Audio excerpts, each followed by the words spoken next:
Federalist 11. The Utility of the Union in Respect to Commercial Relations in the Navy. For the Independent Journal. Author Alexander Hamilton. To the people of the state of New York. The importance of the Union in a commercial light is one of those points about which there is at least room to entertain a difference of opinion, and which has, in fact, commanded the most general assent of men who have any acquaintance with the subject. This applies as well to our intercourse with foreign countries as with each other. There are appearances to authorize the supposition that the adventurous spirit, which distinguishes the commercial character of America, has already excited uneasy sensations in several of the maritime powers of Europe. They seem to be apprehensive of our too great interference in that carrying trade, which is the support of their navigation and the foundation of their naval strength. Those of them which have colonies in America look forward to what this country is capable of becoming with painful solicitude. They foresee the dangers that may threaten their American dominions from the neighborhood of states, which have all the dispositions and will possess all the means requisite to the creation of a powerful marine. Impressions of this kind will naturally indicate the policy of fostering division among us, and of depriving us, as far as possible, of an active commerce in our own bottoms. This would answer the threefold purpose of preventing our interference in their navigation, of monopolizing the profits of our trade, and of clipping the wings by which we might soar with dangerous greatness. Did not prudence forbid the detail, it would not be difficult to trace, by facts, the workings of this policy to the cabinet of ministers. If we continue united, we may counteract a policy so unfriendly to our prosperity in a variety of ways. By prohibitory regulations, extending at the same time throughout the states, we may oblige foreign countries to bid against each other for the privileges of our markets.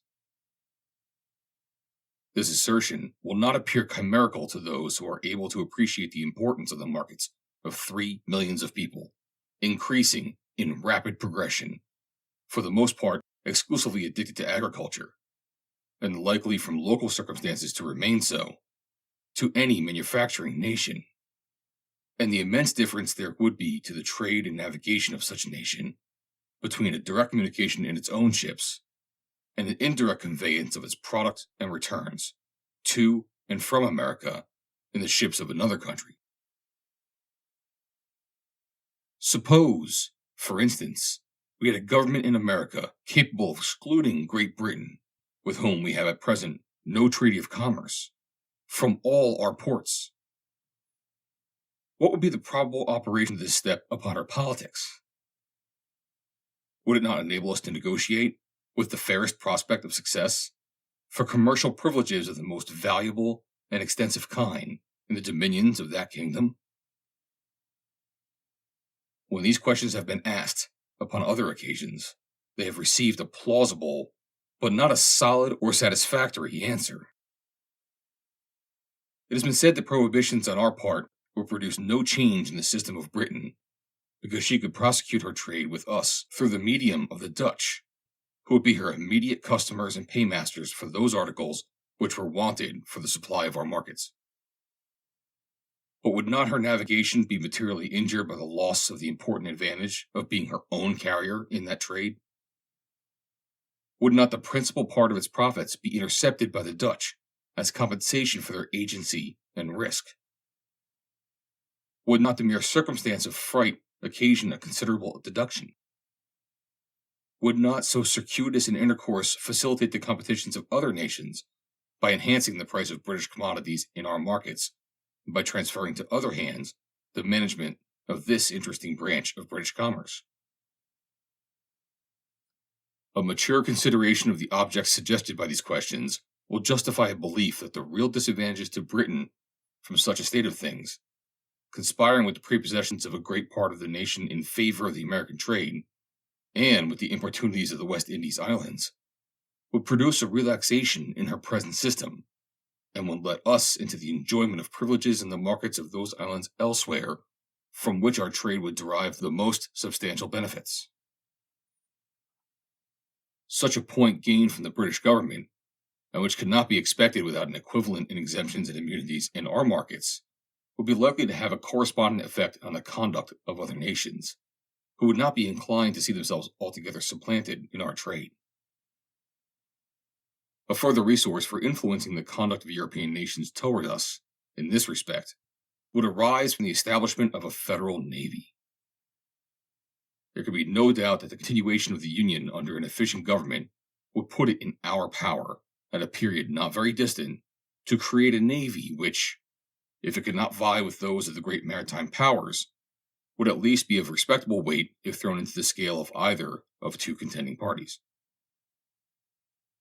This would be more peculiarly the case in relation to operations in the West Indies.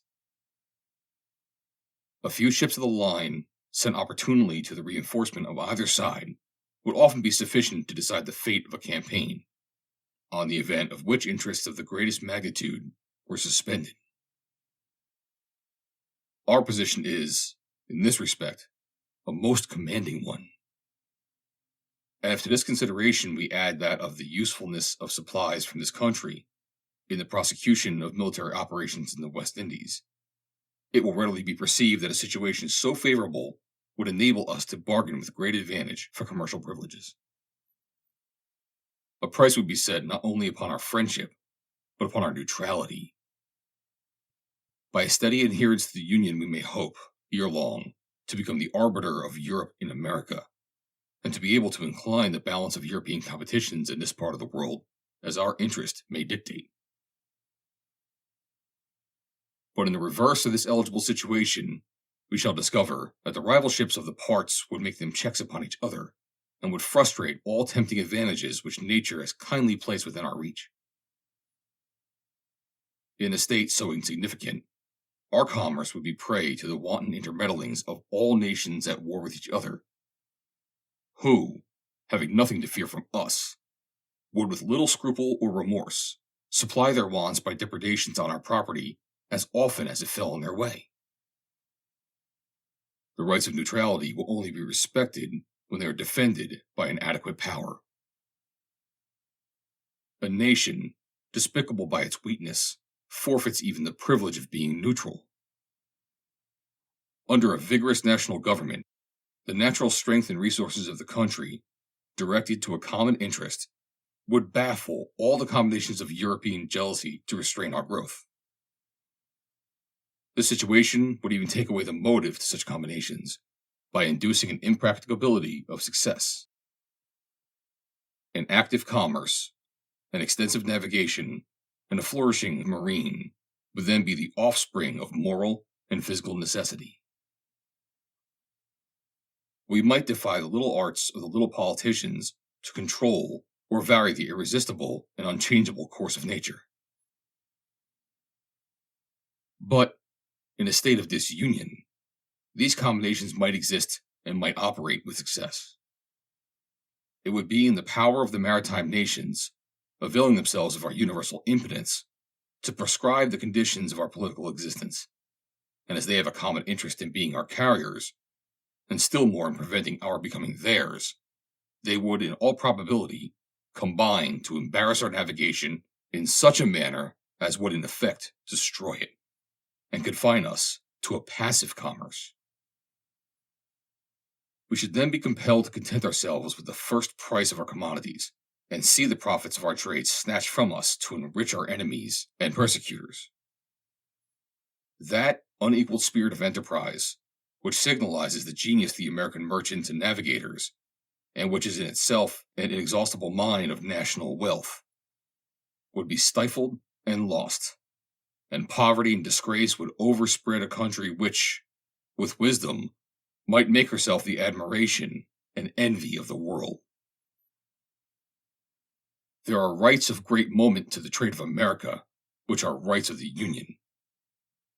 I allude to the fisheries, to the navigation of the western lakes, and to that of the Mississippi.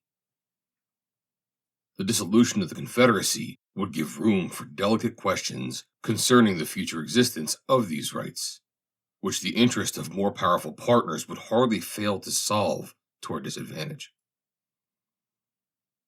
The disposition of Spain with regard to the Mississippi needs no comment. France and Britain are concerned with us in the fisheries and view them as of the utmost moment to their navigation. They, of course, would hardly remain long indifferent to that decided mastery, of which experience has shown us to be possessed in this valuable branch of traffic, and by which we are able to undersell those nations in their own markets. What more natural than that they should be disposed to exclude from the lists such dangerous competitors? This branch of trade ought not to be considered as a partial benefit. All the navigating states may, in different degrees, advantageously participate in it, and under circumstances of a great extension of mercantile capital, would not be unlikely to do it. As a nursery of seamen, it now is, or when time shall have more nearly assimilated the principles of navigation in the several states, will become a universal resource. To the establishment of a navy, it must be indispensable. To this great national object, a navy, union will contribute in various ways. Every institution will grow and flourish in proportion to the quantity and extent of the means concentrated towards its formation and support. A navy of the United States, as it would embrace the resources of all, is an object far less remote than a navy of any single state or partial confederacy, which would only embrace the resources of a single part. It happens, indeed, that several portions of Confederated America possess each some peculiar advantage for this essential establishment. The more southern states furnish in greater abundance certain kinds of naval stores: tar, pitch, and turpentine. Their wood for the construction of ships is also of a more solid and lasting texture. The difference in the duration of the ships of which the Navy might be composed, if chiefly constructed of southern wood, would be of significant importance, either in the view of naval strength or of national economy. Some of the southern and of the middle states yield a greater plenty of iron, and of better quality. Seamen must chiefly be drawn from the northern hive. The necessity of naval protection to external or maritime commerce does not require particular elucidation, no more than the conductiveness of that species of commerce to the prosperity of a navy. An unrestrained intercourse between the states themselves will advance the trade of each by an interchange of their respective productions, not only for the supply of reciprocal wants at home, but for exportation to foreign markets. The veins of commerce in every part will be replenished, and will acquire additional motion and vigor from a free circulation of the commodities of every part. Commercial enterprise will have much greater scope from the diversity in the productions of different states. When the staple of one fails from a bad harvest or unproductive crop, it can call to its aid the staple of another. The variety, not less than the value, of products for exportation contributes to the activity of foreign commerce. It can be conducted upon much better terms with a large number of materials of a given value than with a small number of materials of the same value, arising from the competitions of trade and from the fluctuations of markets. Particular articles may be in great demand at certain periods, and unsaleable at others. But if there be a variety of articles, it can scarcely happen that they should be all at one time in the latter predicament, and on this account the operations of the merchant would be less liable to any considerable obstruction or stagnation. The speculative trader will at once perceive the force of these observations, and will acknowledge that the aggregate balance of the commerce of the United States would bid fair to be much more favorable than that of the 13 states without union, or with partial unions. It may perhaps be replied to this, that whether the states are united or disunited, there would still be an intimate intercourse between them which would answer the same ends. The intercourse would be fettered, interrupted, and narrowed by a multiplicity of causes, which in the course of these papers has been amply detailed. A unity of commercial, as well as political, interests can only result from a unity of government. There are other points of view in which this subject might be placed, of a striking and animating kind, but they would lead us too far into the regions of futurity and would involve topics not proper for a newspaper discussion. I shall briefly observe that our situation invites and our interests prompt us to aim at an ascendant in the system of American affairs. The world may politically, as well as geographically, be divided into four parts, each having a distinct set of interests. Unhappily for the other three, Europe, by her arms and by her negotiations, by force and by fraud, has, in different degrees, extended her dominion over them all. Africa, Asia, and America have successfully felt her domination. The superiority she has long maintained has tempted her to plume herself as the mistress of the world and to consider the rest of mankind as created for her benefit. Men admired as profound philosophers have, in direct terms, attributed to her inhabitants a physical superiority, and have gravely asserted that all animals, and with them the human species, degenerate in America. That even dogs cease to bark after having breathed a while in our atmosphere. Facts have too long supported these arrogant pretensions of the Europeans. It belongs to us to vindicate the honor of the human race, and to teach that assuming brother moderation. Union will enable us to do it. Disunion will add another victim to his triumphs. Let Americans disdain to be the instruments of European greatness. Let the 13 states, bound together in a strict and indissoluble union, concur in erecting one great American system, superior to the control of all transatlantic force or influence, and able to dictate terms of the connection between the old and the new world. Publius. Read by Joe DeNoia, Chesterfield, New Jersey, July 11th, 2022.